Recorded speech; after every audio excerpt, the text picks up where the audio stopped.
টেলিপাড়ায় কাজ করতে করতে প্রেম, বিয়ে এবং বিচ্ছেদ নতুন কিছু নয়। আদ্রিত কৌশাম্বী থেকে শুরু করে শ্বেতা, রুবেল সহ আরও অনেক জুটি প্রেমের সম্পর্কে জড়িয়েছেন। আবার প্রেম বিয়ে থেকে বিচ্ছেদের ঘটনাও রয়েছে অহরহ। এবার বিচ্ছেদের শিলমোহর দিলেন আরও এক জুটি। ধারাবাহিকে কাজ করতে করতে প্রেমের সম্পর্কে জড়িয়েছিলেন অন্যতম জনপ্রিয় মুখ অর্ণব আর ঈপ্সিতা। শুধুমাত্র প্রেমের সম্পর্ক অবধি থেমে থাকেননি তারা, আইনত বিয়েও করেছিলেন তারা।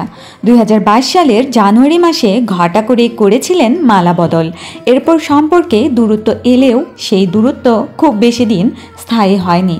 অভিমান ভুলে আবারও এক হয়েছিলেন অর্ণব আর ঈপ্সিতা। তবে এবার আর একসাথে থাকতে পারছেন না এই জনপ্রিয় জুটি। এই বিষয়ে অর্ণবকে প্রশ্ন করা হলে তিনি ঘটনার সত্যতা স্বীকার করেন। তিনি বলেন, এর আগেও সম্পর্কে দূরত্ব এসেছিল, কিন্তু দুজনে চেষ্টা করেছিলেন, তবে আর হলো না। এই অভিনেতা আরও জানান, তাদের ডিভোর্সও ফাইল করা হয়ে গেছে। এই মাসেই তারা আইনতভাবে আলাদা হবেন। এ বিষয়ে ঈপ্সিতাও মুখ খুলেছেন। তিনি বলেন, চেষ্টা করেছিলেন একসাথে থাকার, কিন্তু জোর করে তো সংসার হয় না। এ বছরেই তাদের সামাজিক বিয়ের কথা ছিল, কিন্তু সামাজিক বিয়ের আগেই 2 বছরের সুখের সংসারে ধরল ফাটল।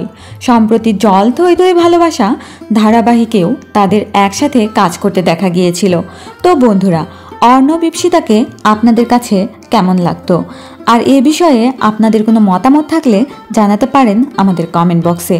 আর বিনোদনের আরও আপডেট পেতে স্টার বাংলা গল্পের সাথেই থাকুন। ধন্যবাদ।